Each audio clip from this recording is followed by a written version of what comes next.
ಎಲ್ಲರಿಗೂ ನಮಸ್ಕಾರ. ನಾನು ನಿಮ್ಮ ಗಂಗಾಧರ್ ಬೇಂದ್ರೆ. ನೀವು ನೋಡ್ತಾ ಇದ್ದೀರಾ ರಮಾಬಾಯಿ ಟ್ಯುಟೋರಿಯಲ್. ನನ್ನ ಒಂದು ಹಿಂದಿನ ಕ್ಲಾಸ್ನಲ್ಲಿ 9ನೇ ತರಗತಿಯ ಅಂಗಾಂಶ ಅನ್ನುವಂಥ ಅಧ್ಯಾಯ ಹೇಳ್ತಾ ಇದ್ದೆ. ಅದರ ಮುಂದಿನ ಭಾಗವಾದಂತಹ ಪಾರ್ಟ್ 3ಯಲ್ಲಿ ಇಂದು ನಾವು ವರ್ಧನ ಅಂಗಾಂಶದ ಲಕ್ಷಣಗಳನ್ನು ತಿಳಿಯೋಣ. ಈ ವರ್ಧನ ಅಂಗಾಂಶ ಸಹಜವಾಗಿ ಸಸ್ಯದ ಕಾಂಡದಲ್ಲಿ ಕಂಡುಬರುವಂತಹ ಅಂಗಾಂಶವಾಗಿದ್ದು, ಈ ಅಂಗಾಂಶವು ಎರಡು ರೀತಿಯಾದಂತಹ ವಿಧಗಳನ್ನು ಹೊಂದಿದ್ದು, ಮೊದಲನೇ ವಿಧಾನ ಯಾವುದಪ್ಪ ಅಂತಂದರೆ ಅಥವಾ ಭಾಗ ಯಾವುದಪ್ಪ ಅಂತಂದರೆ ಅದು ತುದಿ ವರ್ಧನ ಅಂಗಾಂಶ, ಎರಡನೇದು ಪಾರ್ಶ್ವವರ್ಧನ ಅಂಗಾಂಶಗಳು. ಈ ಎರಡೂ ವರ್ಧನ ಅಂಗಾಂಶಗಳನ್ನು ಏನಪ್ಪ ಅಂದ್ರೆ ಕಾಂಡದಲ್ಲಿ ಕಂಡುಬರ್ತವೆ. ತುದಿ ವರ್ಧನ ಅಂಗಾಂಶ ಕಾಂಡದ ಬೆಳವಣಿಗೆಯನ್ನು ಹೆಚ್ಚಿಸಲು ಸಹಾಯ ಮಾಡಿದರೆ, ಪಾರ್ಶ್ವವರ್ಧನ ಅಂಗಾಂಶ ಕಾಂಡದ ಸುತ್ತಳತೆಯನ್ನು ಏನಪ್ಪ ಅಂತಂದ್ರೆ ನಿರ್ಧರಿಸುವಂತಹ ಕೆಲಸವನ್ನು ಅಲ್ಲಿ ಮಾಡುತ್ತೆ. ಅದೇ ರೀತಿಯಾಗಿ ಇಂದಿನ ತರಗತಿಯಲ್ಲಿ ನಾವು ಟೋಟಲ್ ಆಗಿ ತುದಿ ವರ್ಧನ ಅಂಗಾಂಶ ಮತ್ತು ಪಾರ್ಶ್ವವರ್ಧನ ಅಂಗಾಂಶಗಳನ್ನು ಒಗ್ಗೂಡಿಸಿಕೊಂಡು ವರ್ಧನ ಅಂಗಾಂಶದ ಪ್ರಮುಖವಾದಂತಹ ಲಕ್ಷಣಗಳನ್ನು ಇಂದು ನೋಡೋಣ. ಓಕೆನಾ? ವರ್ಧನ ಅಂಗಾಂಶದ ಲಕ್ಷಣಗಳು.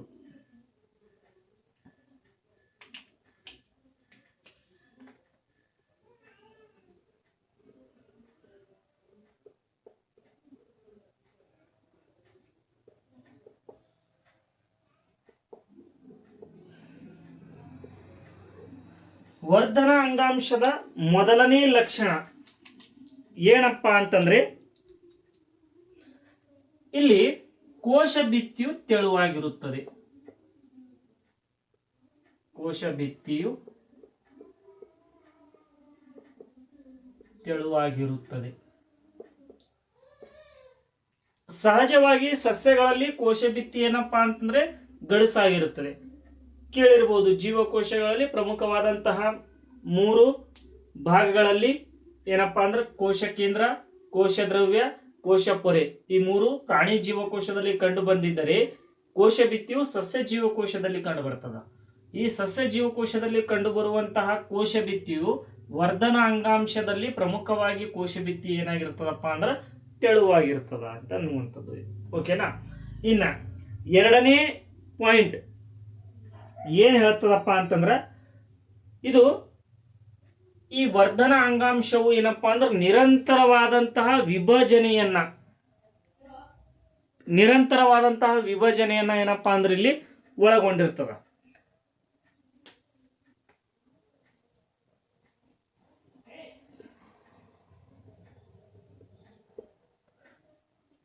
ವರ್ಧನ ಅಂಗಾಂಶಗಳು ಏನಪ್ಪಾ ಅಂತಂದ್ರೆ ನಿರಂತರವಾದಂತಹ ವಿಭಜನೆಯಿಂದಾಗಿ ಏನಪ್ಪಾ ಅಂತಂದ್ರೆ ಬೆಳವಣಿಗೆಯನ್ನ ಹೊಂದಿರುತ್ತದ.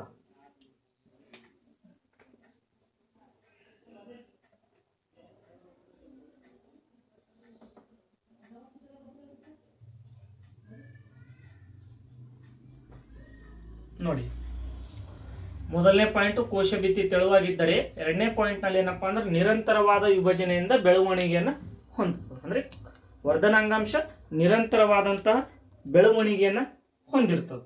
ಇನ್ನ ಮೂರನೇ ಪಾಯಿಂಟ್ ಏನ್ ಹೇಳ್ತದಪ್ಪ ಅಂತಂದ್ರ, ಈ ನಿರಂತರವಾದಂತಹ ವಿಭಜನೆಯನ್ನ ಹೊಂದಿರುವಂತಹ ಕಾರಣಕ್ಕಾಗಿ ಬೆಳವಣಿಗೆಯನ್ನ ಹೊಂದುತ್ತದೆ.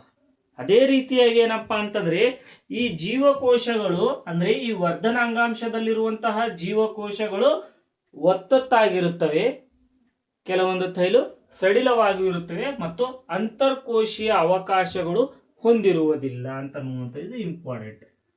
ಅಂತರ್ಕೋಶೀಯ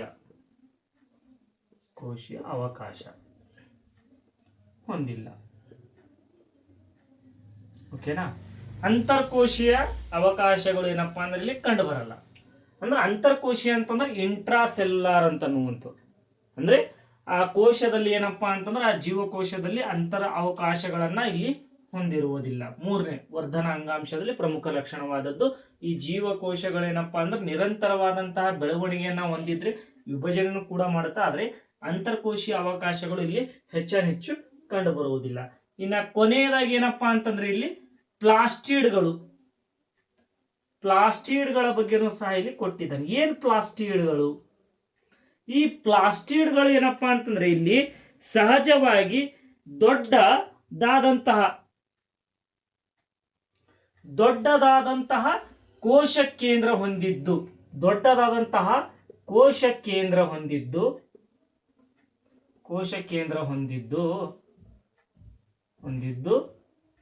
ಆದರೆ ಇದರಲ್ಲಿ ಪ್ಲಾಸ್ಟಿಡ್ಗಳು ಇರುವುದಿಲ್ಲ. ದೊಡ್ಡದಾದಂತಹ ಕೋಶ ಕೇಂದ್ರ ಹೊಂದಿದ್ರೆ ಇದರಲ್ಲಿ ಪ್ಲಾಸ್ಟಿಡ್ಗಳೇನಪ್ಪಾ ಅಂದ್ರೆ ಕಂಡು ಬರುವುದಿಲ್ಲ. ಈ ಒಂದು ವರ್ಧನ ಅಂಗಾಂಶದಲ್ಲಿ ಪ್ರಮುಖವಾದಂತಹ 4 ಗುಣಧರ್ಮಗಳನ್ನ ನೋಡಿದ್ವಿ ಅಥವಾ ಲಕ್ಷಣಗಳನ್ನ ನೋಡಿದ್ವಿ. 4ನೇ ಪಾಯಿಂಟ್ ಯಾವ ರೀತಿಯಾಗಿ ಬರಿಬೇಕನ್ನುವಂಥದ್ದು,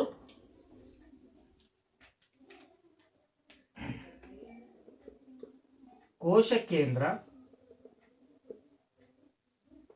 ದೊಡ್ಡದಾಗಿದ್ದು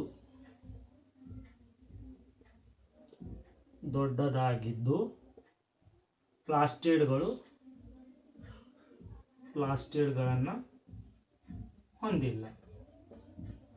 ಓಕೆನಾ? ಪ್ಲಾಸ್ಟಿಡ್ಗಳನ್ನ ಹೊಂದಿರುವುದಿಲ್ಲ. ಅದೇ ರೀತಿಯಾಗಿ ಇದು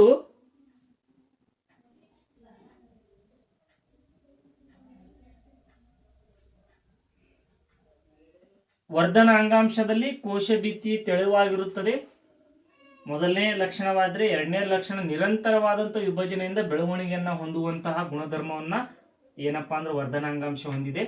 ಈ ಒಂದು ಗುಣಧರ್ಮದಲ್ಲಿ ಅಂದ್ರೆ ನಿರಂತರವಾದಂತಹ ವಿಭಜನೆಯಲ್ಲಿ ಜೀವಕೋಶಗಳು ಇಲ್ಲಿ ಏನಪ್ಪಾ ಅಂದ್ರೆ ಒತ್ತೊತ್ತಾಗಿರ್ತಾವ, ಅದರ ಅಂತರ್ಕೋಶೀಯ ಅವಕಾಶಗಳನ್ನ ಇಲ್ಲಿ ಮಾಡಿಕೊಳ್ಳಲ್ಲ. ಅದೇ ರೀತಿಯಾಗಿ ಕೋಶ ಕೇಂದ್ರ ದೊಡ್ಡದಾಗಿರ್ತದ, ಆದ್ರೆ ಪ್ಲಾಸ್ಟಿಡ್ಗಳನ್ನ ಹೊಂದಿರಲ್ಲ. ಅಂಡ್ ಇದರಲ್ಲಿ ಚಿಕ್ಕದಾದಂತಹ ಜೀವಕೋಶಗಳು ಇರಬಹುದು, ಇಲ್ಲದೆ ಇರಬಹುದು ಅಂತನ್ನುವಂಥದ್ದು ಇದು ಕೊನೆಯ ಲಕ್ಷಣ. ಚಿಕ್ಕ ಜೀವಕೋಶಗಳು, ಓಕೆನಾ? ಜೀವಕೋಶಗಳು ಇರಬಹುದು, ಇಲ್ಲದೆ ಇರಬಹುದು. ಇಷ್ಟೇನಪ್ಪಾ ಅಂತಂದ್ರೆ ಇಲ್ಲಿ ನಾವು ನೋಡಬಹುದಾದಂತಹ ಚಿಕ್ಕದಾದಂತಹ ಪಾಯಿಂಟ್ಸ್ಗಳನ್ನ, ಅಂದ್ರೆ ದೊಡ್ಡ ಇರುವಂತದ್ದು ಶಾರ್ಟ್ ಆಗಿ ಏನಪ್ಪಾ ಅಂದ್ರೆ ಪಾಯಿಂಟ್ಸ್ಗಳನ್ನ ಮಾಡಿದ್ದೀನಿ. ಓಕೆ, ನಾ ಪುಸ್ತಕದಲ್ಲಿ ತೆಗೆದು ನೋಡಿದಾಗ ದೊಡ್ಡ ಒಂದು ಪೇಜ್ ನಲ್ಲಿ ಬರೆದಿರೋದಿಲ್ಲ, ಅದರಲ್ಲಿ ಚಿಕ್ಕ ಅಂಶಗಳನ್ನ ಆಯ್ದುಕೊಂಡು ಮಾಡಿರುವಂತದ್ದು. ವರ್ಧನ ಅಂಗಾಂಶದ ಲಕ್ಷಣದಲ್ಲಿ ಮೊದಲನೇದಾದ ಕೋಶ ಭಿತ್ತಿಯು ತೆಳವಾಗಿರುತ್ತದೆ. ಇದು ನಿರಂತರ ವಿಭಜನೆಯಿಂದ ಬೆಳವಣಿಗೆಯನ್ನು ಹೊಂದುತ್ತದೆ. ಅಂತರ್ಕೋಶೀಯ ಅವಕಾಶಗಳನ್ನು ಹೊಂದಿರುವುದಿಲ್ಲ. ಕೋಶ ಕೇಂದ್ರ ದೊಡ್ಡದಾಗಿದ್ದು ಪ್ಲಾಸ್ಟಿಡ್ಗಳನ್ನು ಹೊಂದಿರುವುದಿಲ್ಲ ಅಂತನ್ನುವಂಥದ್ದು. ಇನ್ನು ಕೊನೆಯದಾಗಿ ಇಲ್ಲಿ ಚಿಕ್ಕ ಜೀವಕೋಶಗಳು ಇರಬಹುದು, ಇಲ್ಲದೆ ಇರಬಹುದು. ಓಕೆನಾ? ಇಷ್ಟೇನಪ್ಪಾ ಅಂದ್ರೆ ವರ್ಧನ ಅಂಗಾಂಶದ ಲಕ್ಷಣಗಳನ್ನ ನೋಡಿದ್ರಿ. ಅದೇ ರೀತಿಯಾಗಿ ಈ ಸಸ್ಯ ಜೀವಕೋಶದಲ್ಲಿ ಪ್ರಮುಖವಾಗಿ ವರ್ಧನ ಅಂಗಾಂಶ, ಇನ್ನೊಂದು ಏನಪ್ಪಾ ಅಂತಂದ್ರೆ ಶಾಶ್ವತ ಅಂಗಾಂಶದ ಕಡೆಗೆ ಹೋಗಿದ್ವಿ. ಶಾಶ್ವತ ಅಂಗಾಂಶದಲ್ಲಿ ಸರಳ ಶಾಶ್ವತ ಅಂಗಾಂಶ ಮತ್ತು ಸಂಕೀರ್ಣ ಶಾಶ್ವತ ಅಂಗಾಂಶಗಳ ವಿಂಗಡಣೆ ನೋಡಿದ್ರಿ. ಅದೇ ರೀತಿಯಾಗಿ ವರ್ಧನ ಅಂಗಾಂಶದಲ್ಲಿ ಏನಪ್ಪಾ ಅಂತಂದ್ರೆ ತುದಿ ವರ್ಧನ ಅಂಗಾಂಶ ಮತ್ತು ಪಾರ್ಶ್ವ ವರ್ಧನ ಅಂಗಾಂಶವನ್ನು ನೋಡಿದ್ವಿ. ಈಗ ವರ್ಧನ ಅಂಗಾಂಶದಲ್ಲಿ ಪ್ರಮುಖವಾದಂತಹ ವರ್ಧನ ಅಂಗಾಂಶ ಅದರಲ್ಲಿ ಬರುವಂತಹ ತುದಿ ವರ್ಧನ ಅಂಗಾಂಶ ಮತ್ತು ಪಾರ್ಶ್ವ ವರ್ಧನ ಅಂಗಾಂಶವನ್ನು ಕಲ್ತ್ರಿ. ಅದೇ ರೀತಿಯಾಗಿ ವರ್ಧನ ಅಂಗಾಂಶದ ಲಕ್ಷಣಗಳನ್ನು ಸಹ ಏನಪ್ಪಾ ಅಂದ್ರೆ ಈ ಒಂದು ಕ್ಲಾಸ್ನಲ್ಲಿ ನೋಡಿದ್ರಿ. ಇಷ್ಟೇನಪ್ಪಾ ಅಂತಂದ್ರೆ ಸಂಪೂರ್ಣವಾಗಿ ವರ್ಧನ ಅಂಗಾಂಶದ ಬಗ್ಗೆ ಇಲ್ಲಿಗೆ ಮುಗಿತದೆ. ಇದರ ಒಂದು ಭಾಗದಲ್ಲಿ ಏನಪ್ಪಾ ಅಂತಂದ್ರೆ ಸಸ್ಯ ಅಂಗಾಂಶದಲ್ಲಿ ಬರುವಂತಹ ಎರಡನೇ ವಿಧವಾದಂತಹ ಶಾಶ್ವತ ಅಂಗಾಂಶದ ಕಡೆಗೆ ಹೋಗೋಣ.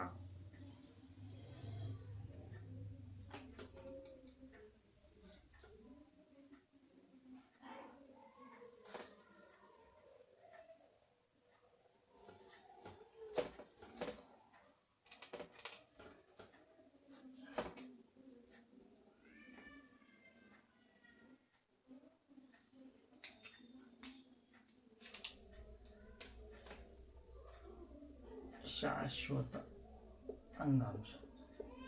ಈ ಶಾಶ್ವತ ಅಂಗಾಂಶದಲ್ಲಿ ಪ್ರಮುಖವಾಗಿ 2 ವಿಧಗಳನ್ನ ಆಲ್ರೆಡಿ ಮಾಡಿದಾರಂತನ್ನುವಂಥದ್ದು ನಾ ಹೇಳಿದ್ದೆ, ಕರೆಕ್ಟಾ? ಮೊದಲನೇದು ಯಾವುದಪ್ಪ ಅಂದ್ರೆ ಸರಳ ಶಾಶ್ವತ ಅಂಗಾಂಶ. ಶಾಶ್ವತ, ಇನ್ನೊಂದು ಸಂಕೀರ್ಣ ಶಾಶ್ವತ ಅನ್ನುವಂಥದ್ದು, ಸಂಕೀರ್ಣ ಶಾಶ್ವತ. ಓಕೆನಾ? ಇವೆರಡನ್ನ ನಾನು ಲಾಸ್ಟ್ ಕ್ಲಾಸ್ನಲ್ಲಿ ಆಲ್ರೆಡಿ ಹೇಳಿದ್ದೆ. ಓಕೆನಾ? ಒಂದು ಚಿಕ್ಕದಾದಂಥ ಚಾರ್ಟ್ನೂ ಸಹ ಹಾಕಿದ್ದೆ. ಅದು ಬೇಕಂತಂದ್ರೆ ನನ್ನ ಚಾನಲ್ನ ಹೋಗಿ ಸರ್ಚ್ ಮಾಡಬಹುದು. ಈ ಸರಳ ಶಾಶ್ವತ ಅಂಗಾಂಶ ಮತ್ತು ಸಂಕೀರ್ಣ ಶಾಶ್ವತ ಅಂಗಾಂಶದಲ್ಲಿ ಮತ್ತೆ ಇಲ್ಲಿ ಮತ್ತೆ ಮೂರು ವಿಧಗಳನ್ನಾಗಿ ವಿಂಗಡಣೆ ಮಾಡ್ತಾರೆ. ಮತ್ತೆ ಇದರಲ್ಲೂ ಸಹ ಏನಪ್ಪಾ ಅಂದ್ರೆ 3 ವಿಧಗಳಾಗಿ ವಿಂಗಡಣೆಯನ್ನು ಮಾಡ್ತಾರೆ. ಸರಳ ಶಾಶ್ವತ ಅಂಗಾಂಶದಲ್ಲಿ ಪೇರೆನ್ಕೈಮಾ ಆ್ಯಂಡ್ ಕೋಲೆನ್ಕೈಮಾ ಆ್ಯಂಡ್ ಸ್ಕ್ರೀಲೆನ್ಕೈಮಾ ಅಂತನ್ನುವಂಥದ್ದು. ಸಂಕೀರ್ಣ ಶಾಶ್ವತ ಇದರಲ್ಲಿ ಝೈಲಮ್, ಫ್ಲೋಯಮ್, ಹೊರಧರ್ಮ ಅಂತನ್ನುವಂಥದ್ದು. ಈ 3 ರೀತಿಯಾದಂತಹ ವಿಂಗಡಣೆಗಳನ್ನು ಅಲ್ಲಿ ನೋಡಿರ್ತೀವಿ. ಹಿಂದಿನ ತರಗತಿಯಲ್ಲಿ ನಾವು ಶಾಶ್ವತ ವರ್ಧನ ಅಂಗಾಂಶ ಶಾಶ್ವತ ಅಂಗಾಂಶದಲ್ಲಿ ಸರಳ ಶಾಶ್ವತ ಅಂಗಾಂಶ ಮತ್ತು ಪೇರೆನ್ಕೈಮಾ, ಕೋಲೆನ್ಕೈಮಾ, ಸ್ಕ್ರೀಲೆನ್ಕೈಮಾಗಳನ್ನು ಆದಷ್ಟು ಈ ಒಂದು ಕ್ಲಾಸ್ನಲ್ಲಿ ತರಗತಿಯಲ್ಲಿ ಓದೋಣ. ಇದನ್ನ ನೆಕ್ಸ್ಟ್ ಕ್ಲಾಸ್ನಲ್ಲಿ ಏನಪ್ಪಾ ಅಂತಂದ್ರೆ ನಾವು ನೋಡೋಣ. ಓಕೆನಾ? ಮೊದಲನೇದಾಗಿ ಶಾಶ್ವತ ಅಂಗಾಂಶದಲ್ಲಿ ಬರುವಂತಹ ಸರಳ ಶಾಶ್ವತ ಅಂಗಾಂಶದಲ್ಲಿ 3 ವಿಧಗಳು: ಪೇರೆನ್ಕೈಮಾ, ಕೋಲೆನ್ಕೈಮಾ ಮತ್ತು ಸ್ಕ್ರೀಲೆನ್ಕೈಮಾ ಅಂತನ್ನುವಂಥದ್ದು. ಮೊದಲನೇದು ಯಾವುದಪ್ಪ ಅಂದ್ರೆ ಪೇರೆನ್ಕೈಮಾದ ಕಡೆಗೆ ಹೋಗೋಣ. ಪೇರೆನ್ಕೈಮಾ, ಈ ಪೇರೆನ್ಕೈಮಾ ಏನೇನು ಹೇಳ್ತದ ಅಂತನ್ನುವಂಥದ್ದು. ಈ ಪೇರೆನ್ಕೈಮಾ ಏನಪ್ಪಾ ಅಂತಂದ್ರೆ ಒಂದು ಬಹುಭುಜಾಕೃತಿಯನ್ನ ಹೊಂದಿದ್ದು, ಬಹುಭುಜಾಕೃತಿ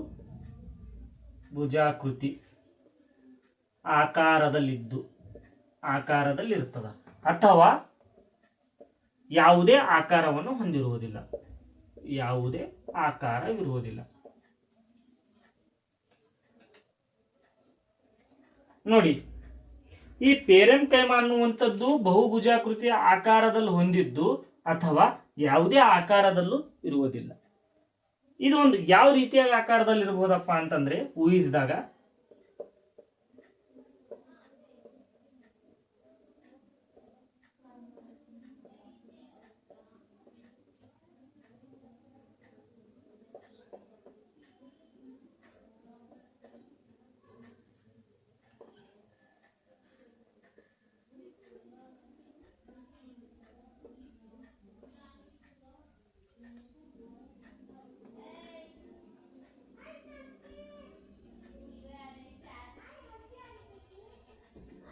ಈ ರೀತಿಯಾದಂತಹ ಆಕಾರದಲ್ಲಿ ಇದೇನಪ್ಪಾ ಅಂತಂದ್ರೆ ಇಲ್ಲಿರೋದು ಖಾಲಿಯಾಗಿರುತ್ತವೆ. ಈ ಪೊಸಿಷನ್ಗಳೆಲ್ಲವೂ ಏನಪ್ಪಾ ಅಂತಂದ್ರೆ ಖಾಲಿಯಾಗಿರುವಂತಹ ಆಕಾರ. ಇಲ್ಲೆಲ್ಲ ಏನಪ್ಪಾ ಅಂದ್ರೆ ಜೀವಕೋಶಗಳು ಓಡಾಡುವಂತ ಒಂದು ರಚನೆಯನ್ನ ನೀವು ಏನಪ್ಪಾ ಅಂದ್ರೆ ಶಾಲೆಯಲ್ಲಿ ನಿಮ್ಮ ಶಿಕ್ಷಕರು ಒಂದು ಏನಪ್ಪಾ ಅಂದ್ರೆ ಪ್ರಾಕ್ಟಿಕಲ್ ರೂಪದಲ್ಲಿ ತೋರಿಸಿದಾಗ ಮೈಕ್ರೋಸ್ಕೋಪ್ನಲ್ಲಿ ಈ ರೀತಿಯ ಕಂಡು ಬಂದಿರುತ್ತದೆ. ನೋಡ್ಕೊಳ್ಳಿ, ಅಥವಾ ನಿಮ್ಮ ಪುಸ್ತಕದಲ್ಲಿ ಏನಪ್ಪಾ ಅಂದ್ರೆ ನೋಡಿದಾಗ ಈ ರೀತಿಯಾದಂಥ ರಚನೆ ಕಾಣಿಸ್ತಲ್ಲ, ಅವೆಲ್ಲ ಏನಪ್ಪಾ ಅಂದ್ರೆ ಪೇರೆನ್ಕೈಮಾ. ಮತ್ತು ಇನ್ನೊಂದು, ಈ ಪೇರೆನ್ಕೈಮಾ, ಕೋಲೆನ್ಕೈಮಾ, ಸ್ಕ್ರೀಲೆನ್ಕೈಮಾ ಇವೆಲ್ಲವೂ ಏನಪ್ಪಾ ಅಂತಂದ್ರೆ ಸಸ್ಯದ ಭಾಗದಲ್ಲಿ ಕಂಡು ಬರ್ತವೆ. ಕೆಲವರು ಏನಪ್ಪಾ ಅಂದ್ರೆ ಸಡನ್ ಆಗಿ ಬರ್ತವೆ, ಸರ್ ಇದೆಲ್ಲ ಪ್ರಾಣಿದಾಗ ಕಂಡು ಬರ್ತವೆ ಅಂತ ಕೇಳ್ತಾರೆ. ಆ ರೀತಿಯಾದಂಥ ಪ್ರಶ್ನೆಗಳನ್ನು ಹಾಕಬೇಡಿ. ಯಾಕಂತಂದ್ರೆ ನಾನು ಹೇಳ್ತಾ ಇರೋದು ಸಸ್ಯ ಅಂಗಾಂಶದಲ್ಲಿರುವಂತಹ ಒಂದು ಚಿಕ್ಕದಾದಂತಹ ಒಂದು ಟಾಪಿಕ್ ಬಗ್ಗೆ. ಈ ಪೇರೆನ್ಕೈಮಾ ಅಂತ ಅನ್ನುವಂಥದ್ದು ಬಹುಭುಜಾಕೃತಿಯ ಆಕಾರವನ್ನು ಹೊಂದಿರುತ್ತದೆ ಅಥವಾ ಯಾವುದೇ ರೀತಿಯಾದಂಥ ಆಕಾರವನ್ನು ಹೊಂದಿರಲ್ಲ. ಇಷ್ಟು ಏನಪ್ಪಾ ಅಂತಂದ್ರೆ ಪೇರೆನ್ಕೈಮಾ ಬಗ್ಗೆ ಆಯಿತು. ಇದೇ ಪೇರೆನ್ಕೈಮಾದಲ್ಲಿ ಇನ್ನಷ್ಟು ಏನಪ್ಪಾ ಅಂದ್ರೆ ಪಾಯಿಂಟ್ಸ್ಗಳಿದ್ದಾವೆ. ಇದನ್ನು ಮತ್ತೆ ನಂತರದ ಕ್ಲಾಸ್ನಲ್ಲಿ ಹೇಳ್ತೀನಿ. ಅಲ್ಲಿವರೆಗೆ ನನ್ನ ಚಾನಲನ್ನು ಸಬ್ಸ್ಕ್ರೈಬ್ ಮಾಡಿ, ಲೈಕ್ ಮಾಡಿ, ಶೇರ್ ಮಾಡಿ, ಕಮೆಂಟ್ ಮಾಡಿ. ಯಾಕಪ್ಪ ಅಂತಂದ್ರೆ ನಾನು ಲೆಂದಿಯಾಗಿ ವಿಡಿಯೋ ಮಾಡ್ತಾ ಇಲ್ಲ ಅಂತಂದರೆ ಚಿಕ್ಕದಾಗಿ ಇರಲಿ ಚೊಕ್ಕದಾಗಿರಲಿ ಅಂತನ್ನುವಂಥ ಒಂದು ಕಾನ್ಸೆಪ್ಟನ್ನು ಇಟ್ಕೊಂಡು ಮಾಡ್ತಾ ಇದ್ದೀನಿ. ಧನ್ಯವಾದಗಳು.